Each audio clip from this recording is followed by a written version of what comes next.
अस्सलाम रहमतुल्लाह। अल्हम्दुलिल्लाहि रब्बिल आलमीन वस्सलातु वस्सलामु अला सय्यिदिल अंबिया'i वल मुरसलीन व अला आलिहि व सहबिहि अजमाइन। अम्मा बाद फ़अऊज़ु बिल्लाहि मिनश शैतानिर रजीम। बिस्मिल्लाहिर रहमानिर रहीम।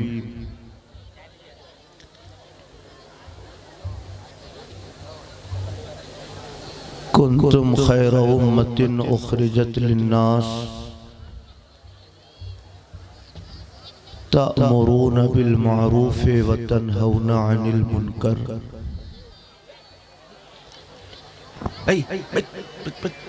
आमन्तु बिल्लाहि सदक़ल्लाहु मौलानल अज़ीम व सदक़ रसूलुहुन नबियुल अमीनुल करीम।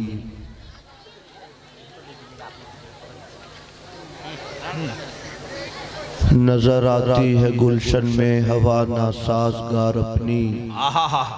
नजर आती है गुलशन में हवा गुले बाग़े खलीली भेज दे बादे बहार अपनी। सुभान अल्लाह। उठे उम्मत के वाली कुफ्र धमकाता है मुस्लिम को। उठे उम्मत के वाली कुफ्र धमकाता है मुस्लिम को। अली को भेज दो आ जाए लेकर जुल्फ़िकार अपनी। और हमें करनी है शाहनशाह बतहा की रज़ा जोई। हमें करनी है शाहनशाह बतहा की रज़ा जोई। वो अपने हो गए तो रहमते परवरदिगार अपनी। सुभान अल्लाह सुभान अल्लाह। तरीक़े मुस्तफ़ा को छोड़ना है वजह बर्बादी। वाह वाह वाह वाह।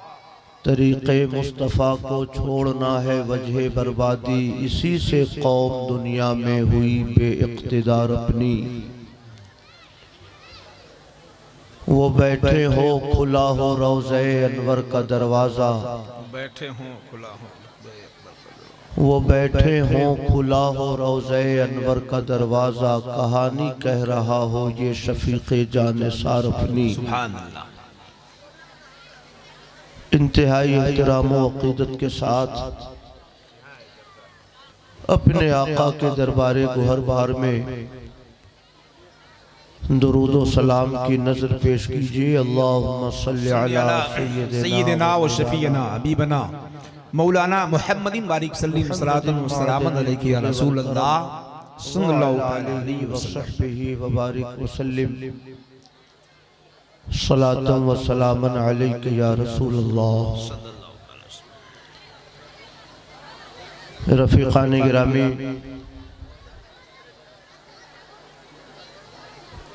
मैं दिल की गहराइयों से मुबारकबाद पेश करना चाहता हूँ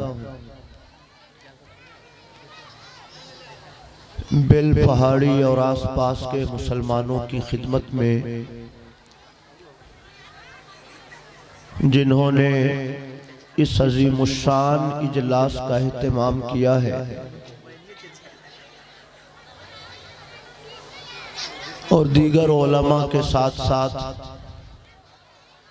शहज़ादे शम्स मिल्लत शेख तरीक़त हुजूर अमीन मिल्लत अदामल्लाहु ज़िल्लहु अलैना को भी इस जलसे के लिए मदऊ किया है। माशाअल्लाह।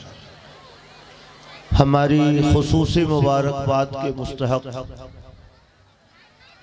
इस जलसे की रूह रवां उस्ताद रज़ा सल्लमहू हैं, जो जिस्मानी तौर से बहुत ही पतले दुबले से और कमज़ोर से दिखते हैं, मगर क़ुव्वत इरादी और इच्छा शक्ति उनकी बहुत मजबूत है। जी वाह वाह। एक पीर साहब का आना जाना इस इलाके में हो रहा था जो इस पूरे खित्ते को सिलसिले मदारिया से जोड़ना चाहते थे, ताज़ियादारी को जायज़ करार देना चाहते थे और आला हजरत की फिक्र के बरखिलाफ एक नई फिक्र इस खित्ते के मुसलमानों पे थोपने की कोशिश कर रहे थे। हम लोगों ने उस फितने की सरकोबी की और उनके नजरियात को लोगों पर वाज़ेह किया। उस फितने की सरकोबी में भी उस्ताद रज़ा हम लोगों के दम कदम रहे और यहाँ से बरेली शरीफ तक का सफ़र उन्होंने पूरी हिम्मत और पूरे हौसले से किया। मैं आप सबको भी मुबारकबाद पेश करता हूँ और जनाब उस्ताद रज़ा सल्लमहु की खिदमत में भी मुबारकबाद पेश करता हूँ।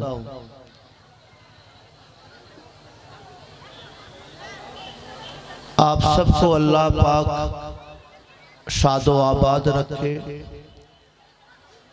मौसम सर्द है मगर उसके बावजूद आप हज़रात डटे हुए हैं, बल्कि हमारी मुस्लिम ख़वातीन भी अपने छोटे छोटे बच्चों को अपने साथ लेकर यहाँ आई हुई हैं। इससे आप सब की दीनी हमदर्दी का इजहार होता है। अल्लाह पाक की इस इजलास के तवस्सुत से हम सबको दीन और शरीयत को समझने की तौफीक अता फरमाए। आमीन सुम्मा आमीन। रफीकाने गिरामी, हम और आप एक मिले जुले समाज में जीते हैं। एक मुसलमान का गांव हर किस्म की आबादी पे मुश्तमिल होता है।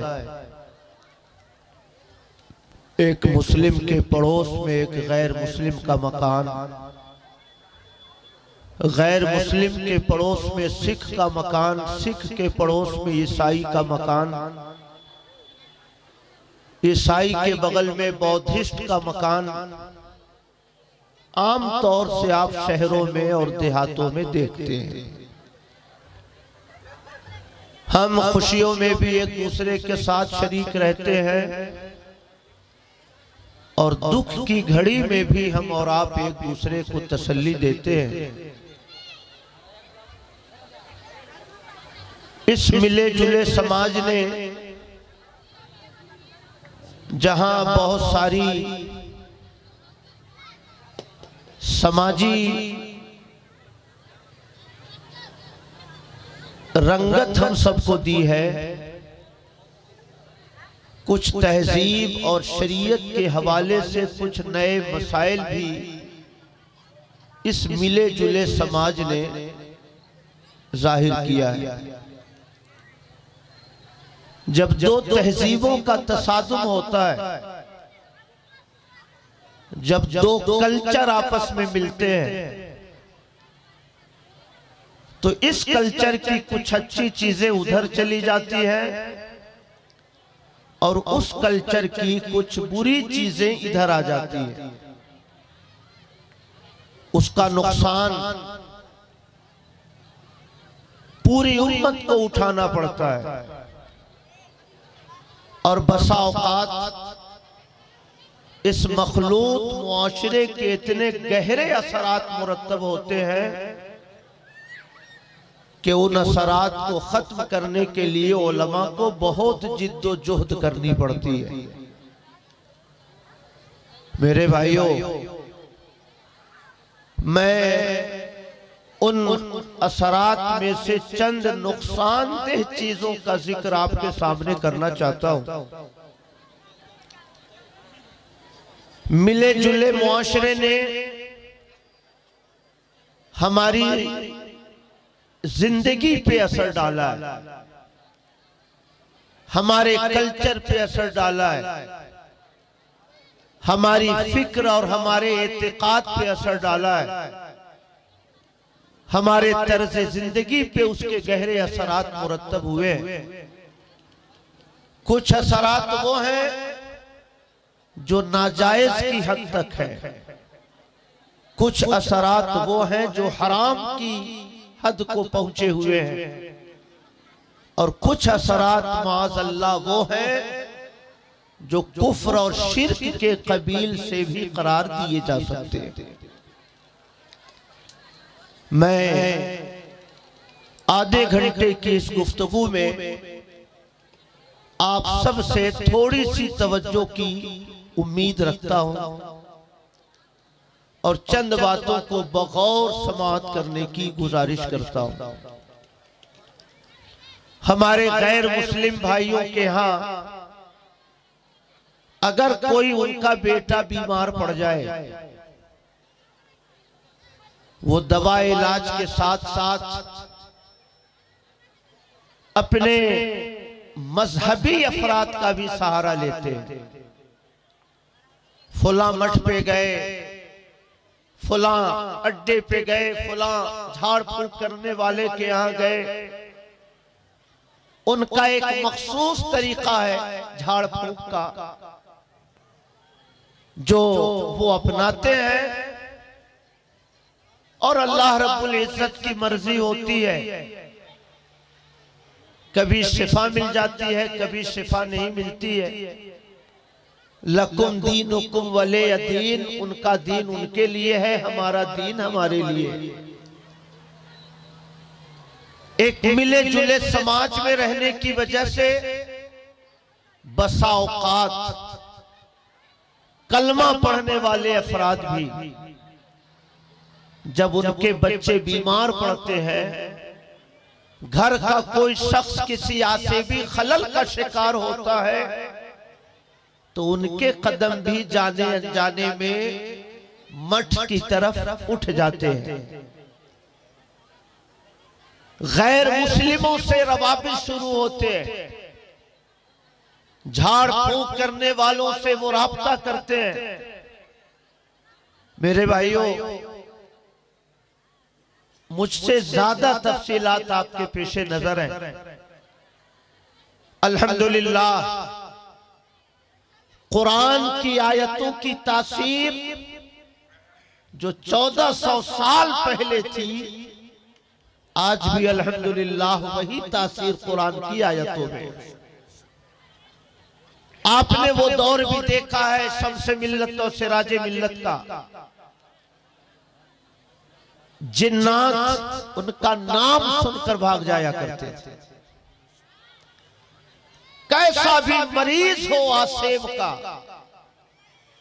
शम्स मिल्लत ने अगर नक्श दे दिया, वो हमारी मरीज शिफायाब हो जाता था। आज भी अल्हम्दुलिल्लाह उनके शहजादगान के जरिए इलाजो मुआलजा का ये सिलसिला बदरजाए अतम अंजाम पजीर हो रहा है। कभी हमारी और आपकी रसाई हुजूर अमीन मिल्लत तक नहीं हो पाती, हम पहुंच जाते हैं अपने मोहल्ले के इमाम साहब के पास। इमाम साहब ने कोई नक्श दिया, कुरान शरीफ की आयत पढ़ के दम कर दी।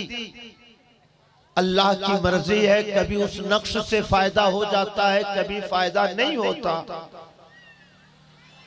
वो फ़आलुल लिमा युरीद है, वो बेनियाज है, न वो किसी वली का पाबंद है, न किसी बुजुर्ग का पाबंद है, न किसी आलिम और किसी बंदे का वो पाबंद है, बल्कि ये सारी मखलूक उस खुदा के ज़ेरे हुक्म है। खुदा की मर्जी जैसी होती है वैसा होता है। मेरे भाइयों, मैं ये अर्ज करना चाहता हूं, आपने अपने मोहल्ले के इमाम से दम कराया, कभी अल्लाह की मर्जी हुई शिफा मिल गई, कभी अल्लाह की मर्जी हुई शिफा नहीं मिली। अब देहात के रहने वाले नौजवानों का कदम डगमगाता है। पास पड़ोस के लोग मशवरा देते हैं और मशवरा देने में घर की औरतें बहुत तेज होती हैं।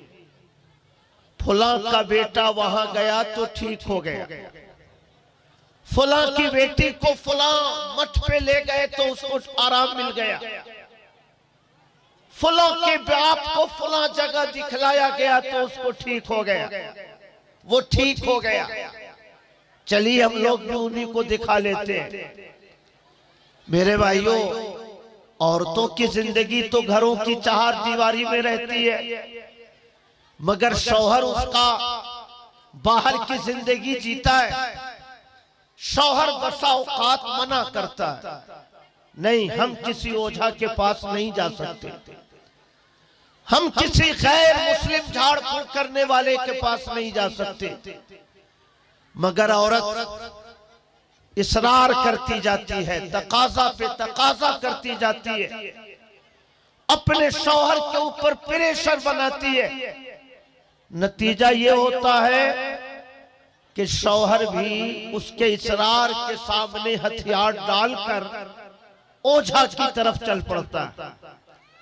मैं ये अर्ज करना चाहता हूं, मिले जुले समाज ने, मिले जुले कल्चर ने हमारे इस्लामी समाज पर जो असरात मुरत्तब किए, उसका एक खतरनाक असर यह भी है कि हम बसा औकात अपने बच्चों और बच्चियों के इलाज के लिए गैर मुस्लिम ओझाओं की तरफ कदम बढ़ाते हैं। मेरे नौजवानों और देहात में रहने वाले बिल पहाड़ी के मुसलमानों, मेरी आवाज खूब अच्छी तरह सुनो और मैं जो शरीयत का पैगाम आप तक पहुंचाना चाहता हूं उसे समझने की कोशिश करो। हम किसी गैर मुस्लिम मुआलिज के पास जाते हैं, झाड़ फूंक करने वाले के पास जाते हैं, उसके झाड़ फूंक का दो तरीका होता है।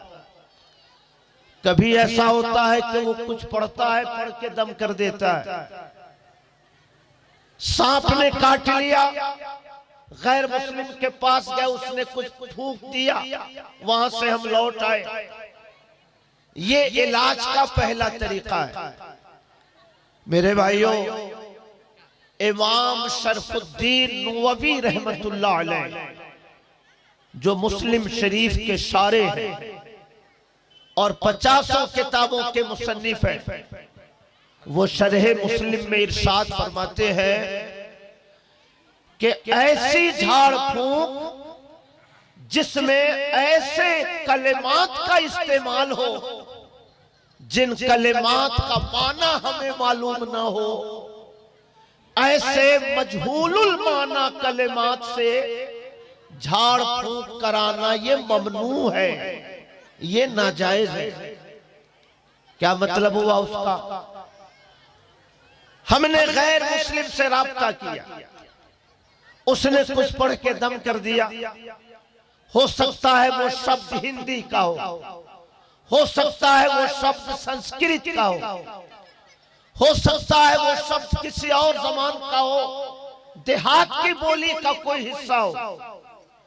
चूंकि हमें पता नहीं कि उसमें कुफ्र की बात है, हमें पता नहीं कि उसमें शिर्क की बात है, हमें पता नहीं कि उसमें जिन्नात और शैतान से मदद मांगी गई या नहीं मांगी गई, चूंकि हमें पता नहीं है, इसलिए इमाम शरफुद्दीन नववी फरमाते हैं कि चूंकि माना उसका मजहूल है इसलिए वो नाजायज है। क्योंकि हो सकता है उसमें कुफ्र की कोई बात हो सकता है उसमें शिर्क की कोई बात हो, कन्फर्म नहीं इसलिए नाजायज है। और अगर कन्फर्म हो कि शिर्क की कोई बात है, कन्फर्म हो कि उसमें कुफ्र की कोई बात है, कन्फर्म हो कि उसमें माबूदाने बातिल से तलबे मदद की गई, तो अब वो नाजायज नहीं है, बल्कि ऐसी झाड़ फूंक कराने वाले को इस्लाम के दायरे से बाहर कर दिया करता है। समझ रहे हैं? मेरी बात समझ रहे हैं कि नहीं?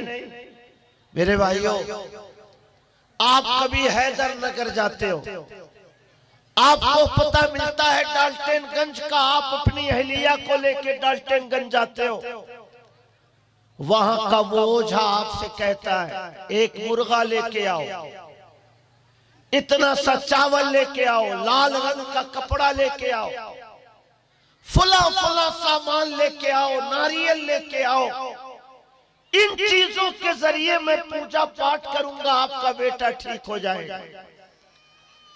मैं खूब जिम्मेदारी के साथ ये बात आपको ज़हन नशी कराना चाहता हूं। शिर्क का काम आप खुद करें तब भी शिर्क है, और शिर्क के कामों पर हम राजी रहे तब भी शिर्क है। फुक़हा का बड़ा मशहूर कानून है, अर्रिज़ा बिल कुफ्र कुफ्रुन, कुफ्र के कामों पर राजी रहना भी कुफ्र होता है। इसलिए आप ये कहकर बरियो जिम्मा नहीं हो सकते कि नारियल फोड़कर हमने तो परस्तिश नहीं की, मुर्ग ज़बह करके हमने तो परस्तिश नहीं की, चावल और गेहूं के दाने लुटाकर हमने तो शयातीनों और जिन्ना की इबादत नहीं की, ये कहकर आप बरियो जिम्मा नहीं हो सकते। आपने अगरचे न किया हो, मगर आपके पैसों से ये काम अंजाम पाया है, आपके दिए हुए सामानों से परस्तिश की ये रस्म अदा की गई है। इसलिए शिर्क का काम आप खुद करते हैं तब भी ईमान के दायरे से बाहर होते हैं, या शिर्क का काम दूसरों से कराते हैं तब भी आप ईमान के दायरे से बाहर चले जाते हैं। समझ रहे हैं मेरे नौजवानों, बेलपहाड़ी के मुसलमानों, खूब अच्छी तरह समझ लो, बेटा तुम्हारा ठीक हो के ना हो, बेटी तुम्हारी शिफायाब हो के ना हो, तुम्हारे घर के रिश्तेदार आराम पाए के ना पाए, लेकिन अगर कुफ्र और शिर्क के कामों को आप अंजाम देते हो या आपके जरिए आपका ओझा अंजाम देता है तो आपका रिश्ते निकाह टूट जाता है, आपके सीने से ईमान का उजाला खत्म हो जाता है और आप दीन के दायरे से बाहर निकलकर कुफ्र की सरहदों में दाखिल हो चुके होते। इसलिए खुदारा अपनी तहजीब से समझौता न करो, अपने ईमान के सरमाए से समझौता न करो। एक बेटा जाता है, खुदा की मर्जी होगी तो दूसरा बेटा वो अता फरमाएगा। एक बेटी दुनिया से रुखसत होती है, खुदा की मर्जी होगी तो दूसरी बेटी तुम्हें मिलेगी, मगर कभी भी इलाज और मुआवजे के नाम पर शिर्क की रस्मों को अदा न करो, क्योंकि हमारा सरमाया हमारा मकान नहीं है, हमारा सरमाया हमारी जमीन नहीं है, हमारा सरमाया हमारा ये कपड़ा और लिबास नहीं है, हमारा सरमाया वो हमारा ईमान है जो हमें कलमे तैयबा की बरकत से मिला करता है। अगर ये दौलत लुट गई तो मकान रह के भी हम कभी भी फलाह नहीं पा सकते। समझ रहे हैं?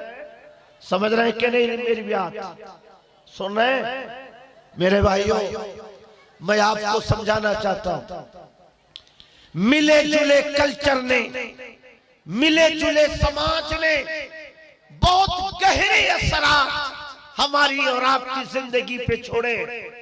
ये करम है हुजूर सबसे मिल्लत का, ये बरकतें हैं हुजूर से राजे मिल्लत की कि गढ़वा और पलामू का ये मंडल आज ईमान की रोशनी से मुनव्वर है। मगर जमाने माजी के कुछ न कुछ असरात आज भी हमारे समाज में मौजूद है। इसलिए मुझे इस जलसे के तवस्सुस से ये बात आप हज़रात तक पहुंचानी पड़ रही है। और जब इलेक्शन का मौका आता है तब तो भांत भांत की खबरें मौसूल होती है। पंचायत का इलेक्शन, मुखिया का इलेक्शन होता है ना, अब कोई उम्मीदवार खड़ा हो गया मुखिया का, अल्लाह ना करे हमारे उस्ताद रजा कभी मुखिया के उम्मीदवार बने, और अगर बनना भी हो तो इस्लाम के दायरे में बने। अगर कोई उम्मीदवार खड़ा हो गया, वहीं से उसकी गुमराही का सिलसिला शुरू हो जाता है, पोस्टर छपता है, ऐसे हाथ जोड़कर सबका आशीर्वाद लेने की कोशिश की जाती है। चंद वोटों की लालच में गैर मुस्लिमों के इबादत खानों में कदम रखा जाता है, उसकी तामीर में चंदे दिए जाते हैं। अगर उसी मौसम में किसी उनके मजहबी त्योहार का मौका आ जाए तो लोग गन्ने खरीद के बांटते हैं, लोग सेब खरीद के बंटवाया करते हैं, पूजा पाठ करने वाली औरतों को कपड़े दिया करते हैं। माज़अल्लाह सुम्मा माज़अल्लाह, ऐसी भी खबरें आती हैं कि तालाब के किनारे उम्मीदवार साहब जाके खड़ा होकर खुद भी उस रस्म को अंजाम देते हैं कि फला फला साहब खुश हो गए तो हमारा वोट कुछ बढ़ जाएगा। सुनते हैं कि नहीं आप लोग? मेरे भाइयों, मैं आपसे अर्ज करना चाहता हूं, कुरान का ऐलान है, वलन तरदा अनकल यहूदो वलन नसारा हत्ता तत्तबिअ मिल्लतहुम। ये नसरानी, ये यहूदी तुमसे हरगिज खुश नहीं हो सकते जब तक कि तुम उनके मजहब को ना अपना लो, जब तक कि तुम उनकी तहजीब को ना अपना लो, उनके नजरियात को ना अपना लो। उस वक्त तक यहूदो नसारा तुमसे कभी भी राजी नहीं हो सकते। इसलिए मैं अर्ज करना चाहता हूँ, इलेक्शन का मौका हो, बेटे बेटी के इलाज और मुआवजे का मौका हो, या कोई मजहबी रस्म को अंजाम देने का मौका हो, अपनी शरीयत के दायरे में रहकर अपनी जिंदगी को गुजारो। दीन सलामत है तो अगर मुखिया का इलेक्शन हार भी गए तो तुम्हारा कोई नुकसान नहीं, और अगर दीन सलामत नहीं है तो इलेक्शन जीत भी गए तो तुम्हारा कोई भला नहीं। समझ रहे हैं? मेरी बात समझ रहे हैं कि नहीं? या तकरीर में खत्म करूं? समझ रहे हैं मेरी बात? मेरे भाइयों, इसलिए तिजारत करनी हो, अपनी अक्ल से तिजारत करो। दुकानों का इंतखाब करना हो, अपने तरीके से दुकानों का इंतखाब करो। तुम्हें जिंदगी के मसाइल हल करने, अपने तौर से जिंदगी के मसाइल हल करो। मगर जब दीन की बात आ जाए, शरीयत की कोई बात आ जाए, अपने दीन और ईमान का कोई मसला सामने आ जाए तो अपनी अक्ल से काम न करो। हुजूर अमीने मिल्लत से फोन लगा लिया करो, हुजूर नईमे मिल्लत से राब्ता कर लिया करो, हुजूर नसीरे मिल्लत से पूछ लिया करो। उन बारगाहों तक रसाई ना हो सके तो हम छोटे छोटे दीन के खादिमों से पूछ लिया करो। मगर याद रखो, ईमान सलामत है तो सब कुछ सलामत है। ईमान अगर हाथों से चला गया तो तुम्हारे हाथों से सब कुछ चला गया। समझ रहे हैं? दुरूद शरीफ पढ़ी, अल्लाहुम्मा सल्ली अला सय्यदिना व मौलाना मुहम्मद मादनिल जूद वल करम व आलिहि व सहबिहि व बारिक व सल्लिम सलातन व सलामन अलैका या रसूल अल्लाह। ये तो मर्दों का कल्चर हुआ। अब जरा औरतों की तरफ आप आ जाए। औरतें ये बिंदी लगाती है ना, बिंदी पेशानी पर। ये बिंदी क्या है? ये हमारी तहजीब का हिस्सा नहीं है, ये गैर मुस्लिमों की तहजीब का हिस्सा है। गैर मुस्लिमों के मर्द जब अपने घर से बाहर निकलते हैं तो अपनी पेशानी पे कशका लगा के निकलते हैं। लगाते हैं ना? ये क्या है? शिआरे कुफ्र है, ये कुफ्र की पहचान है। मेरे भाइयों, हमने जुब्बा पहन लिया, हमने शानदार टोपी लगा ली, हमने हाथ में तस्बीह ले ली, एक हाथ में हमने असा लगा लिया और माज़अल्लाह, सद बार माज़अल्लाह, अगर पेशानी पर हमने कशका लगा लिया तो देखने वाला क्या समझेगा? देखने वाला मुस्लिम समझेगा? नहीं न समझेगा। ये जो कशका है, पेशानी पे लगने वाला जो निशान है, ये शियारे कुफ्र है। किसी का लिबास कैसा भी हो, टोपी कैसी भी हो, हाथों में ऐसा कितना भी खूबसूरत हो, लेकिन पेशानी पे अगर कशका है तो कुफ्र का ये शियार ऐसा करने वाले की कुफ्र की तरफ इशारा करेगा। मेरे भाइयों, यही चीज जब गैर मुस्लिमों की औरतों में आती है तो वो कशका तो नहीं लगाती, मगर अपनी पेशानी पर वो बिंदी लगाया करती है। इसलिए कभी आप गौर करें तो बिंदियों का निशान भी तीर की तरह लंबा सा होता है। कुछ बिंदियां गोल सी होती हैं और कुछ बिंदियां तीर के निशान की तरह होती हैं। मेरे भाइयों, मर्द कशका लगाते, ये उनके लिए शियारे कुफ्र है।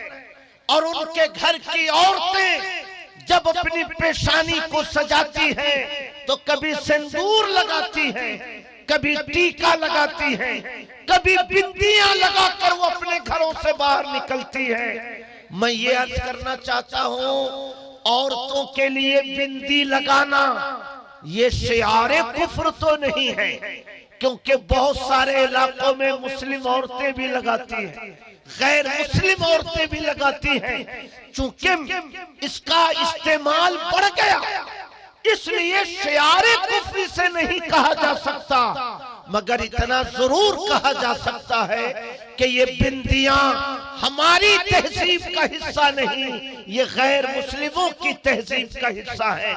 इसलिए मैं मुस्लिम खवातीन से गुजारिश करना चाहता हूं, तुम्हें अगर अपनी पेशानी को सजाना है तो तुम्हें फातिमा ज़हरा के तकद्दुस की हार काफी है। तुम्हें अगर अपने चेहरों को सजाना है तो हजरत राबिया बसरिया के तकद्दुस का हार तुम्हारे जिस्म की जीनत के लिए काफी है। मैं उनसे ये गुजारिश करता हूँ कि हर उस तरीके से परहेज करें जो तरीका इस्लाम का तरीका ना हो, बल्कि गैर मुस्लिमों का तरीका हो। समझ रहे हैं? ये अलता लगाती है ना अलता औरतें, नेल पॉलिश जिसको बोलते हैं। मेरे भाइयों, किसी जमाने में देहात की छोटी छोटी बच्चियां जब घर से निकलती थी तो हाथ में भी अलता, पैरों में भी अलता, बल्कि कभी कभी तो शौहर बीवी में झगड़ा होता था अलता के नाम। समझ रहे हैं? हमारे मदरसे के एक बड़े जिम्मेदार, नाम लेना मुनासिब नहीं, खाला धुरकी में उनकी शादी हुई। दोनों डोली पे बैठकर शौहर बीवी रुखसत हुए सुंदरी के लिए। बीवी का जो सामान था वो एक लकड़ी के बक्सा में था, छोटा सा बक्सा था, उसी में अलता भी था। अब डोला लेके चलने वाले लोग हिलाते डोलाते लेके चले तो अलता गिर गया उसी बक्से के अंदर। जब सुंदरी पहुंचे, बक्सा खोला खातून ने तो अलता गिरा हुआ था, तो झगड़ा शुरू हो गया दोनों में कि निर्बस हूं, हमारा अलता खराब कर देना।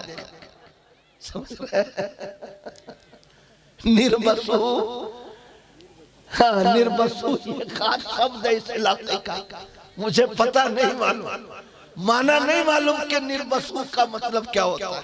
खैर, मैं ये बताना चाहता हूं कि अलता अब तो अल्लाह का शुक्र है कि धीरे धीरे चलन उसका कम हुआ, वरना आज से 25 साल पहले कोई मुस्लिम बच्ची हो कि गैर मुस्लिम बच्ची हो, उनकी उंगलियों पर, उनके नाखून पर अलता का इस्तेमाल एक तहजीब का लाजिमी हिस्सा था।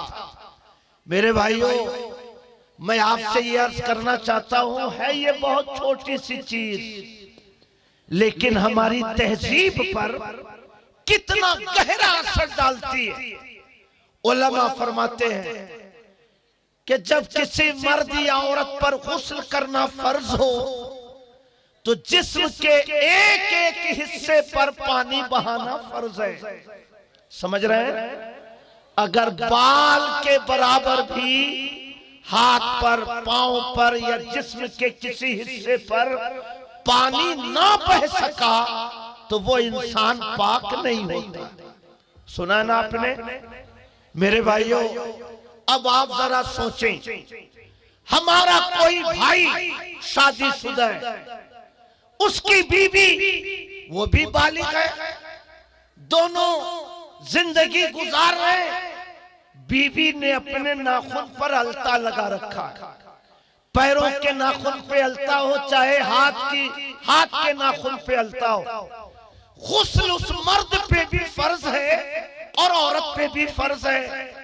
अब आप जरा सोचें, हमारे घर की वो खातून एक बार नहीं, 2 बार नहीं, 10 बार नहा ले, मगर जब तलक ये नाखून के ऊपर अलता लगा है उस वक्त तक उसके नाखून के नीचे का जो हिस्सा है वो पानी की पहुंच से दूर रहेगा। हजार हमारी बहनें अपने हाथ को धोती रहे, अपने पैरों को धोती रहे, मगर जब तलक अलता लगा हुआ है उस वक्त तक उनका नाखून भीग न सकेगा। और अलता के इस्तेमाल की वजह से हमारी वो बहन, हमारे मुआशरे की वो खातून महीना 2 महीना जब तलक नाखून के ऊपर अलता लगा है वो नापाक रहेगी, हालत जनाबत में रहेगी। जाहिर है कि उस जमाने में जो नमाज पढ़ेगी नमाज नहीं होगी, उस जमाने में कुरान पढ़ेगी वो कुरान उसके लिए, उसकी तिलावत उसके लिए दुरुस्त नहीं होगी। एक छोटा सा मामला है अलता का, लेकिन उनके कल्चर को हमारी बहनों ने अपना लिया। नुकसान कितना गहरा हुआ कि अगर 2 महीने तक उनके नाखून के ऊपर अलता लगा है, वो बार बार नहा रही है, मगर उनका जिस्म कभी भी पाक नहीं हो रहा। समझ में आ रही है बात?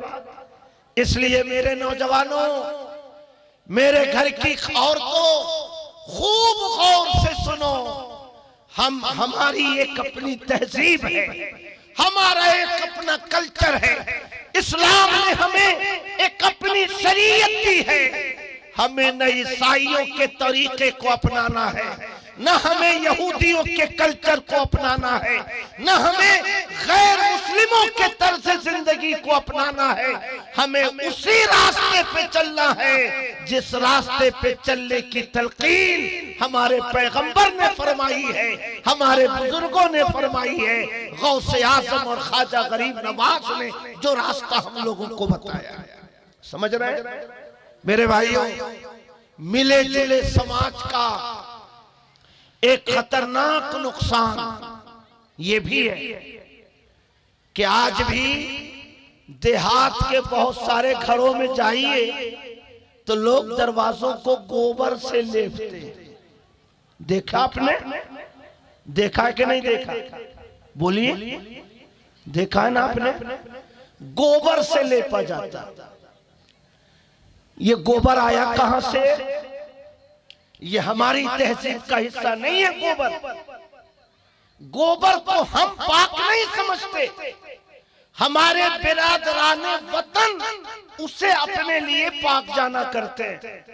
जाहिर है कि जब उनके नजदीक वो पाक है तो उससे वो अपने घर को लेपे, अपने दरवाजे को लेपे, अपने बर्तनों को लेपे, अपनी टोकरी को लेपे, वो उनकी तहजीब का हिस्सा है।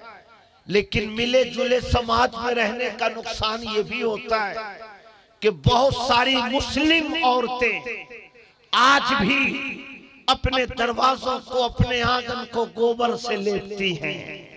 गोबर उनके दरवाजों पे दिखता है, दीवारों पे दिखता है। जहां पे गल्लों की सफाई की जाती है वहां पे गोबर से जमीन को लेपा जाता है। मैं ये पूछना चाहता हूं अपने घर की औरतों से कि गोबर गाय या बैल ये घास खाता है, पत्ते खाता है, केला का छिलका खाता है, और इंसान ये तो अल्लाह के फजल से काजू खाता है, किशमिश खाता है, बादाम खाता है। दुनिया की जो सबसे कीमती नेमतें हो सकती हैं, उन नेमतों को इंसान इस्तेमाल करता है। सुभान अल्लाह। इंसान काजू किशमिश खाए तो उसकी गंदगी नापाक हो, और जानवर घास और पत्ता खाए तो उसकी गंदगी पाक हो। अगर आपको शौक ही है अपने दरवाजों को लेपने का, तो आपका कोई बच्चा पाखाना करे और उसे लेकर आप दरवाजे पे लेप दीजिए। कोई पूछे आपसे कि ये क्या कर रही हो, तो आप उनसे कहें कि मेरे बेटे ने काजू खाया है, किशमिश खाया है। अगर काजू और किशमिश से जो गंदगी निकली, अगर हम उससे दरवाजे को ना लेपे तो किससे दरवाजे को लेपे? समझ रहे हैं? लेकिन अगर कोई औरत अपने बच्चे के पाखाने को दरवाजे पे लेपेगी, तो जितनी औरतें गुजरेंगी कहेंगी पगला गई, बोलेंगे पगला गई, सठिया गई। पता नहीं इसके घर के लोग क्या कर रहे हैं। इसको रांची लेके जाना चाहिए, इसको कांके लेके जाना चाहिए। पोते ने पाखाना कर दिया और ये दरवाजे को लेप रही है उसी पाखाने से। मैं अर्ज करना चाहता हूं बेल पहाड़ी के मुसलमानों, देहात की रहने वाली औरतों, अगर इंसान जो शानदार ग़िज़ाएं खाता है, अगर उसके जिस्म से निकलने वाली गंदगी है, तो जानवर जो हल्की ग़िज़ाएं खाता है, घास और फूस खाता है, उन ग़िज़ाओं से बनने वाली गंदगी वो हमारे लिए पाक कैसे हो सकती? नहीं ना हो सकती।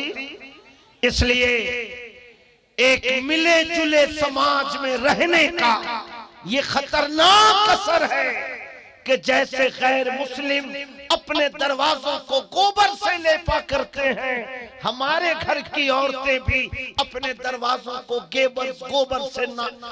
गोबर से लेप कर ये समझती हैं कि हमने अपने मकान को पवित्र बना लिया।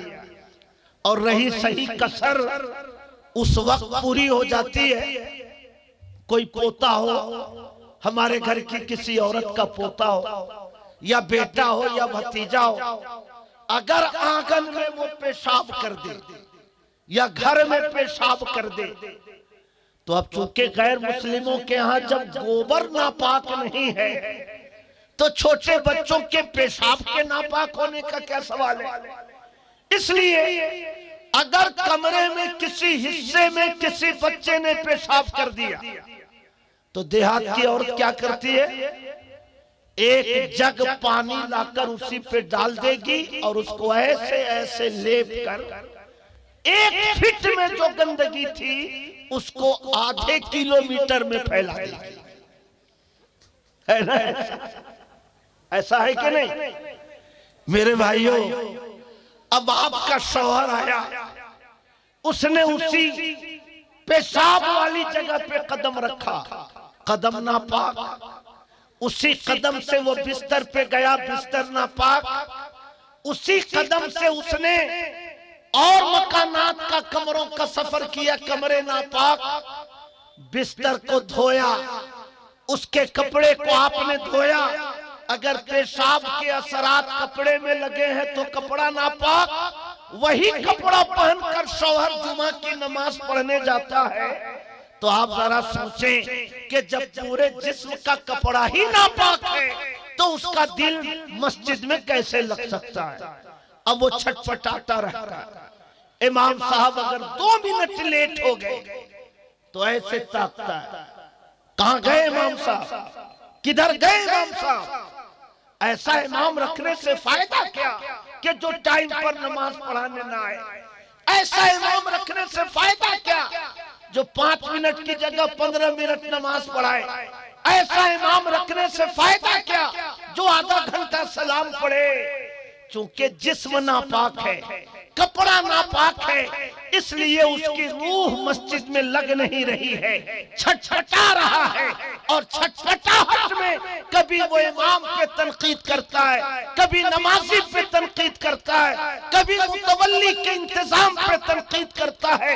कसूर उसका नहीं, कसूर दरअसल उसकी जिस्म की नापाकी का है कि जब उसका वजूद नापाक है तो खाने खुदा में उसे सुकून कैसे मिल सकता है।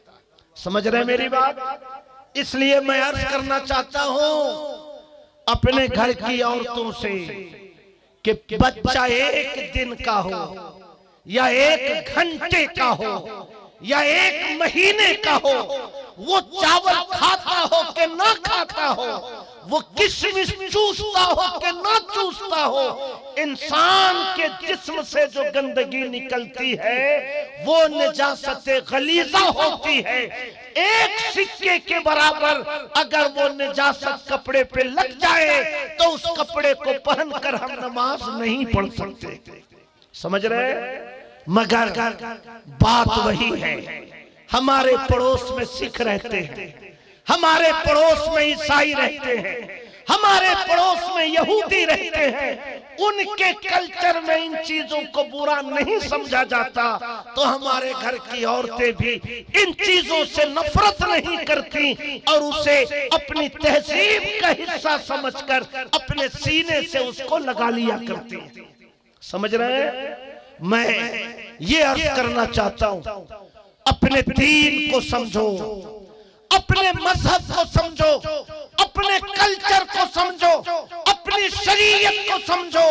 अगर तुम्हें अपने दीन की खूबियों का अंदाजा हो जाए तो तुम गैरों के कल्चर की तरफ ललचाई हुई नजरों से देखना कभी गवारा नहीं करोगे।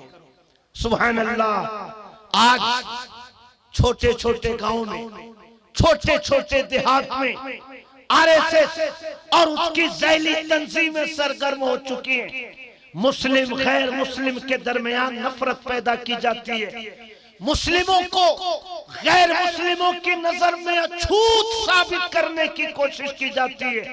मगर इसके बावजूद इस्लाम की हक्कानियत की इससे बढ़कर दलील क्या होगी? सुभान अल्लाह। ईसाइयों का गिरजाघर सोने की दीवारों से बना दिया जाए, सिखों का गुरुद्वारा चांदी की ईंटों से उसे सजा दिया जाए, यहूदियों का इबादत खाना ज़मुर्रत के पत्थरों से उसे सजा दिया जाए, मगर कभी भी दरवाजे पर मरीजों की लाइन नहीं लगती। मगर सुभान अल्लाह, इस्लाम के कलमा पढ़ने वाले मुसलमानों की मस्जिद अगर झोपड़ी की भी हो, कच्ची दीवारों की भी हो, ईंट और पत्थरों की भी बनी हो, तो नमाज के बाद जब बाहर निकलिए तो लाइन लगा के हर कौम के लोग खड़े रहते हैं, बच्चों को लेके, बच्चियों को लेके खड़े होते हैं। उन्हें उम्मीद है कि ये सच्चे खुदा की परस्तिश करने वाले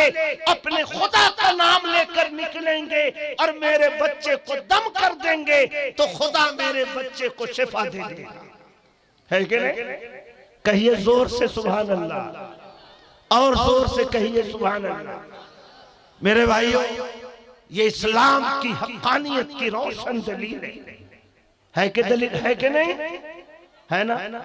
मेरे भाइयों, आजकल कोरोना का मौसम है, डॉक्टर कहते हैं 2 मीटर की दूरी पे बैठो। स्कूल भी खुला है ना, स्कूल तो उसमें पाबंदी लगाई गई है कि नाक को ढककर बच्चे आए। 1 मीटर की दूरी पे दूसरे बच्चे को बैठाया जाए। क्यों? अगर करीब करीब बैठेंगे और खुदा न खास्ता कोई बच्चा कोरोना से मुतासिर हो, अगर वो गुफ्तगू करेगा या सांस लेगा दूसरे के रूबरू, तो सांस के जरिए कोरोना का वायरस दूसरे बच्चे तक भी मुंतकिल हो सकता है ना? ऐसा यही हिकमत है ना। रमजान शरीफ गुजरा, 1 साल तो ऐसा गुजरा कि हम लोगों ने कभी ख्वाब में भी नहीं सोचा था कि ट्रेन बंद हो जाएगी, हवाई जहाज बंद हो जाएगा। राष्ट्रपति की मौत होती थी वजीर आजम की मौत होती थी मगर ट्रेन नहीं रुकती थी, मगर इस कोरोना ने ट्रेन को भी रोक दिया और जहाज को भी रोक दिया। मेरे भाइयों, मैं आपको ये समझाना चाहता हूं, माशाअल्लाह, अल्लाह जज़ाए खैर दे आपको। ठंडक लग रही थी मगर दूसरे भाई को तकलीफ पहुंचा के हम क्या मांगने जाएं चादर। चलिए शुक्रिया, अल्लाह आपको खुश रखे, ईमान पर कायम रखे। मैं ये अर्ज करना चाहता हूं, एक इंसान को दूसरे इंसान से 1 मीटर दूर बैठना चाहिए। क्यों? सांस के जरिए वो वायरस दूसरे इंसान तक मुंतकिल हो सकता है। सुभान अल्लाह, अगर हमारे सांस से निकलने वाली हवाओं के जरिए अगर कोरोना का वायरस दूसरे इंसान तक पहुंच सकता है तो ये इस बात का सबूत है कि अगर हम कुरान पढ़कर, अल्लाह का कलाम पढ़कर किसी को दम कर दें तो हवाओं के जरिए कलाम इलाही की बरकत भी दूसरों के जिस्म तक मुंतकिल की जा सकती है। कहिए जोर से सुभान अल्लाह, और जोर से कहिए सुभान अल्लाह। इसलिए मेरे भाइयों, यूरोप की गुलामी पे रज़ामंद हुआ तू, यूरोप की गुलामी पर रज़ामंद हुआ तू, मुझको तो गिला तुमसे है, यूरोप से नहीं है।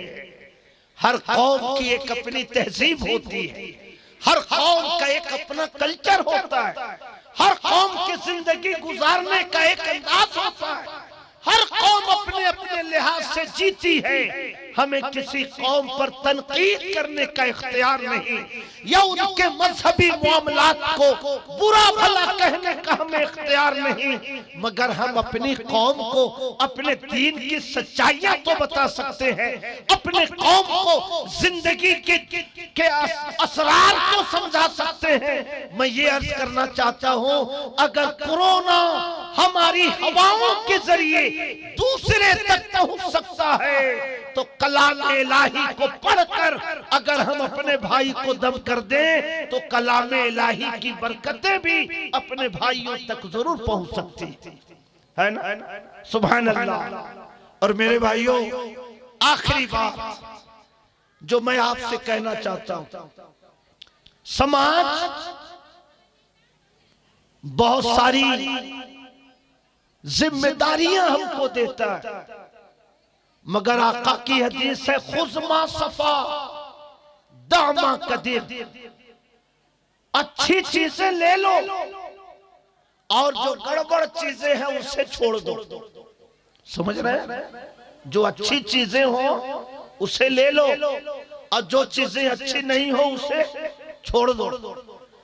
आज इतनी नफरत की फजा पैदा की जा रही है, हर कौम में मुसलमानों के खिलाफ एक जहर डाला जा रहा है, मगर इसके बावजूद आज भी इस्लाम की सच्चाई का यकीन अल्हम्दुलिल्लाह दुनिया की हर कौम को है।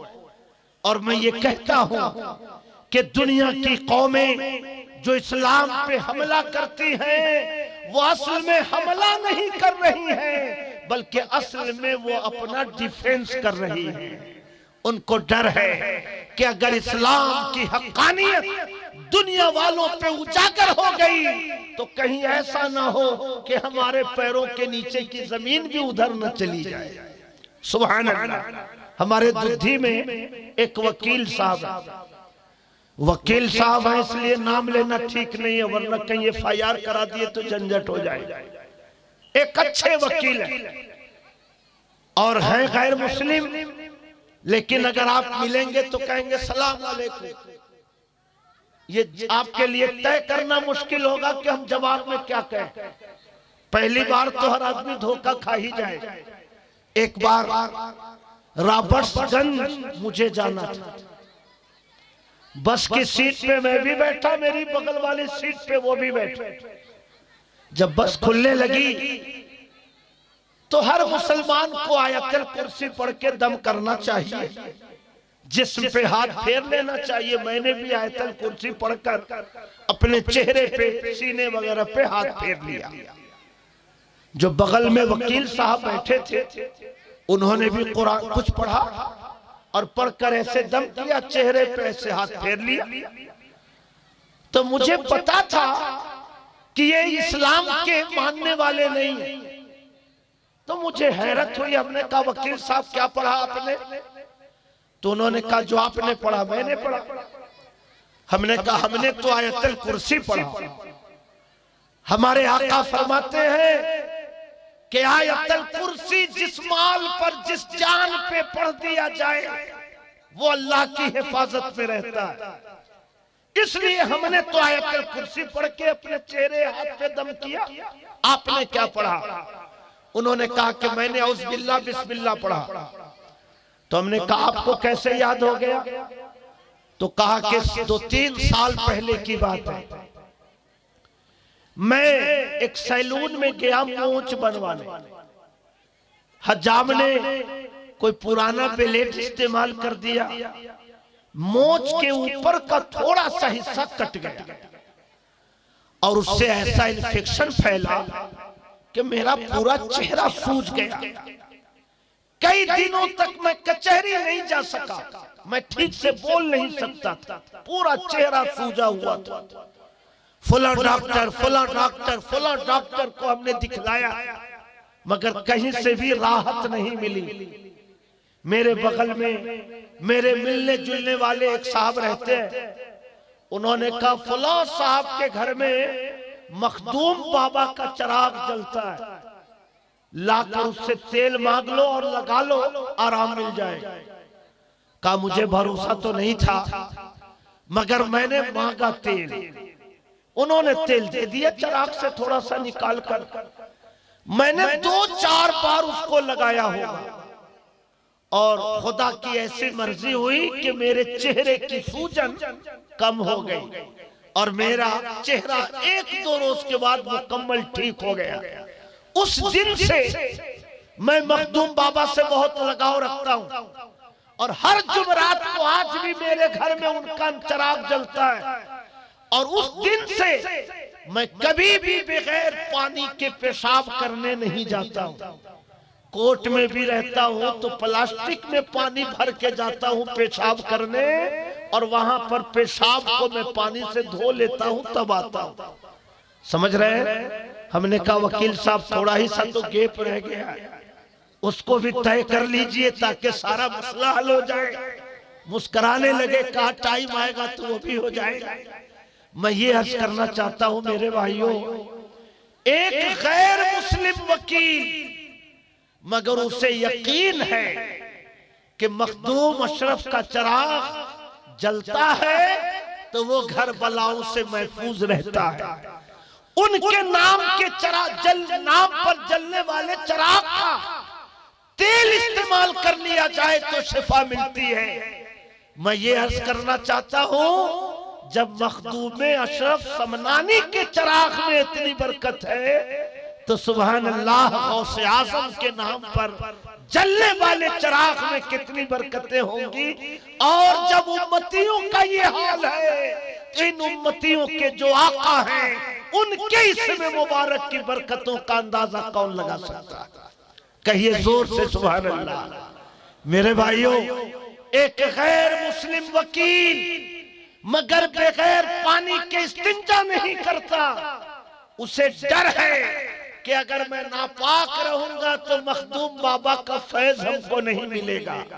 लेकिन कितने नौजवान यहाँ पे बैठे होंगे, भवनाथपुर जाते हैं, पेशाब महसूस हुआ, खड़े खड़े पेशाब कर लिया मगर दिल में कभी कोई ख्याल नहीं आता कि नापाक रहूंगा तो ख्वाजा गरीब नवाज का फैज हमको कैसे मिलेगा, नापाक रहूंगा तो गौसे आजम का फैजान हमको कैसे मिलेगा, नापाक रहूंगा अगर मौत आ गई खुदा न खास्ता तो नापाकी के हालत में मेरी रूह दरबारे इलाही में कैसे पेश की जाएगी। गैर मुस्लिमों को यकीन है कि नापाक न रहो, बुजुर्गों का फैज रुक जाएगा, मगर हमको यकीन नहीं है। हमारा नौजवान आराम से खड़े खड़े पेशाब करता है और समझता है कि मैंने कोई बहुत बुरा काम नहीं किया। समझ रहे हैं? तो मैं ये कहना चाहता हूं, शोर है, हो गए दुनिया से मुसलमान नाबूद। हम ये कहते हैं कि थे भी कहीं मुस्लिम मौजूद। वज़े में तुम हो नसारा तो तमद्दुन में हो नूर। ये मुसलमान है जिन्हें देख के शर्माए यहूद। यूं तो सैयद भी हो, मिर्जा भी हो, अफगान भी हो, तुम सभी कुछ हो, बताओ तो मुसलमान भी हो। समझ रहे? तुम सभी कुछ हो, बताओ तो मुसलमान भी हो।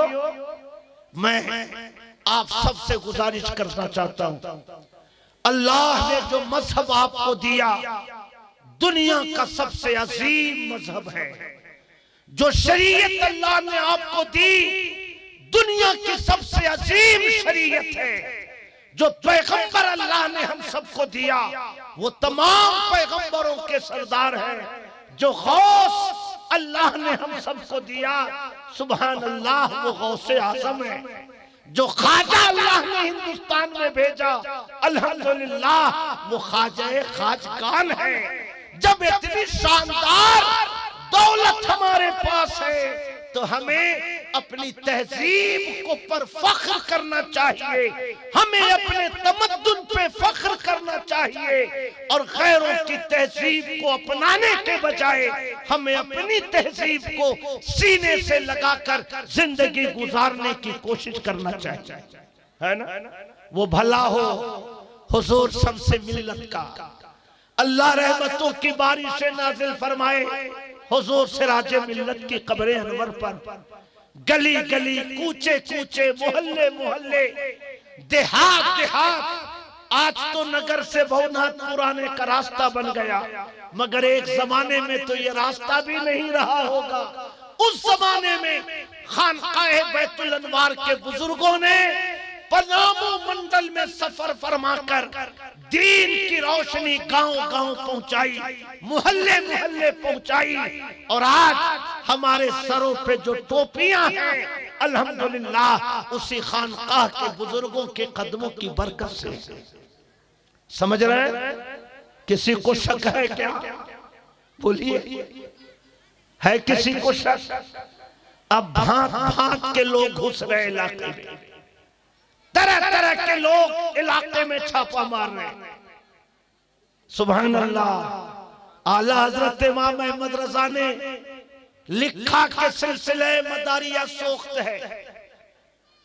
मुजद्दिद अपने जमाने के मीर अब्दुल वाहिद बिलगिरामी रहमतुल्लाह अलैह, उन्होंने सब ए सनाबिल में लिखा कि सिलसिले मदारिया सोख्त है। मगर अब कुछ पीर लोग अपने बगल में इस तरह की चीजें छुपा कर इलाके में ला रहे हैं और लोगों को समझाने की कोशिश कर रहे हैं कि सिलसिले मदारिया सोख्त नहीं है। ताजिया बनाने को आला हजरत ने नाजायज लिखा। ये कहते हैं ताजिया बनाना नाजायज नहीं है और तरह तरह की बातें ये करते हैं। बेली बेल पहाड़ी के मुसलमानों, और अगर आवाज मेरी दूसरे गांव तक भी पहुंच रही हो तो वहां के मुसलमानों से भी मैं गुजारिश करना चाहता हूं, जो रोशनी तुम्हें खानकाहे बैतुल अनवार के बुजुर्गों के दामन से मिली है, उस रोशनी को सीने से लगा लो। तुम्हारे बाप दादा ने भी इसी रास्ते को अपनाया था, तुम भी उसी रास्ते पे चलोगे तो अल्हम्दुलिल्लाह निजात और फलाह के रास्ते पे चल पड़ो, है ना? कहिए जोर से सुभान अल्लाह, जोर से कहिए सुभान अल्लाह। और अगर धोखे में, चूंकि शुरू शुरू में पता नहीं था तो हमने भी तायीद की पीर साहब की, कैसे है वैसे। आदमी को पता नहीं रहता है तो आदमी धोखे में पड़ जाता।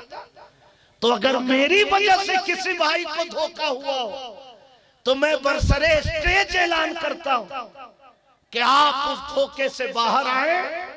अगर किसी ने उनका दामन थाम लिया तो उस दामन को छोड़कर शहजादा शम्स मिल्लत हुजूर अमीन मिल्लत के दामन को पकड़ो, शहजादा सिराज मिल्लत हुजूर नईम मिल्लत के दामन को थामो, फैजान हुजूर हाफिज मिल्लत हुजूर नसीर मिल्लत के दामन को थामो। जो रोशनी तुम्हें खानकाहे बैतुल अनवार से मिलेगी, जो रोशनी तुम्हें दयारे हाफिज मिल्लत से मिलेगी, वो रोशनी दूर दूर तक तलाशोगे, उस रोशनी का कोई निशान तुमको नहीं मिलेगा। समझ रहे? मैं शुक्रिया अदा करता हूं अपनी इन औरतों का भी जो रात के 4 बजे तक यहां बैठी हैं, और ज्यादा शुक्रिया इस बात का कि औरतें चुपचाप बैठी हैं। 10-20 मिनट तो कुछ बोलती रही, मगर बाद में लगा कि मौलाना साहब कुछ हमारे काम की बात भी बोल रहे, इसलिए औरतों ने चुप होके सुनना शुरू किया। एक इलाके में मुकाबला हुआ झूठ बोलने का, कि जो सबसे बड़ा झूठ बोलेगा उसको सबसे बड़ा इनाम दिया जाएगा।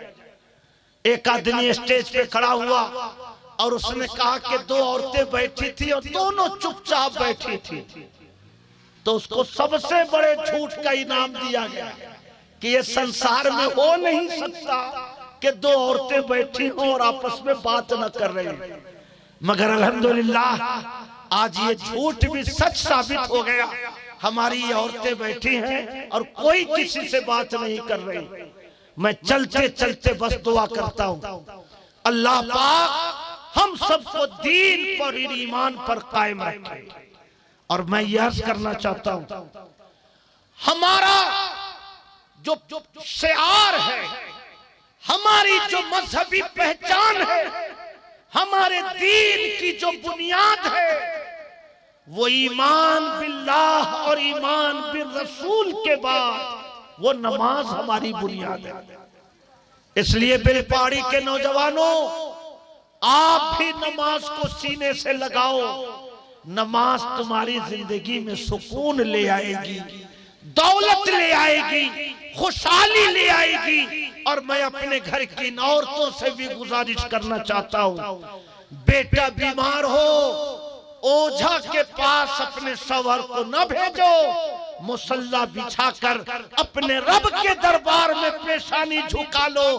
तुम्हारा रब तुम्हारे दिल की आवाजों को भी सुनता है। खुदा का करम होगा, तुम्हारी दुआओं की बरकत से तुम्हारे बेटों को शिफा मिल जाएगी। शौहर नाराज हो, शौहर मारपीट करे, किसी थाना में जाने की जरूरत नहीं, किसी कचहरी में जाने की जरूरत नहीं। अपने रब के दरवाजे करम पे हाजिर हो जाओ, मुसल्ला बिछा लो, रो रो के अपने रब से दुआ करो, मेरे मौला मेरे शौहर के हालात बदल दे, मेरे शौहर के दिल की दुनिया में इनकलाब पैदा कर दे, मौला मेरे शौहर के दिल में मेरी मोहब्बत पैदा कर दे। वो अरहमुर राहिमीन है। अपना मामला अपने रब की बारगाह में पेश करोगी तो वो मामला इंशाअल्लाह जल्द बेहतर हो जाएगा, जल्द हल हो जाएगा, है ना। इसलिए आप सब भी नमाज पढ़िए और हमारे घर की औरतें भी नमाज पढ़े। आजकल हमारे बगाड़ू मदरसे में ऑडिट टीम आई हुई थी, ऑडिट करने वाली। 4-5 दिन तक रहकर एक रजिस्टर उन लोगों ने खंगाला। 4-5 दिन तक ये लाइए, वो लाइए, ये कीजिए, वो खाता लाइए, वो रसीद लाइए। तो कयामत के दिन जब ऑडिट शुरू होगी इंसानों की, तो जो सबसे पहला खाता खुलेगा वो नमाज का खाता हो। समझ रहे हैं? अगर नमाज के हिसाब में हम पास हो गए तो आगे के हर हिसाब में हम पास होते जाएंगे, और अगर इस हिसाब में हम फंस गए तो अल्लाह न करे आगे का हिसाब हमारे लिए और मुश्किल होता जाएगा। इसलिए गुलामाने गरीब नवाज से, गुलामाने गौसे आजम से मैं खुसूसी गुजारिश करता हूं, आज के इस इजलास के तवस्सुस से मैं पैगाम देता हूं, नमाज को सीने से लगा लो। इंशाअल्लाह नमाज तुम्हारी जिंदगी में सुकून लाएगी, राहत लाएगी, अल्लाह के जिक्र की लज्जत लाएगी। नमाज तुम्हें दुनिया की बलाओं से भी बचाएगी और इंशाअल्लाह नमाज आखिरत में भी तुम्हारी मंजिलों को आसान करती जाएगी। मेरी जिंदगी का मकसद तेरे दीन की सरफराजी। मैं इसीलिए मुसलमान, मैं इसीलिए नमाजी। अल्लाह पाक मेरे ये टूटे फूटे जुमले, मेरे बिखरे हुए ये जुमले कबूल फरमाए। मैंने ओझाई के हवाले से, अलता लगाने के हवाले से, पेशानी पर बिंदियां लगाने के हवाले से, गोबर से अपने दरवाजों की लेपाई के हवाले से चंद जरूरी मसाइल आप हजरात के सामने पेश किए हैं। मैं दुआ करता हूं अल्लाह पाक हम सब के सीनों को कबूल हक के लिए कुशादा फरमा दे और दीन की राहों पे चलकर जिंदगी गुजारने की तौफीक अता फरमाए। मैं एक बार फिर आप सब का शुक्रिया अदा करता हूं। अल्लाह पाक आप सबको जज़ाए खैर अता फरमाए। अस्सलामु अलैकुम व रहमतुल्लाहि व बरकातहू।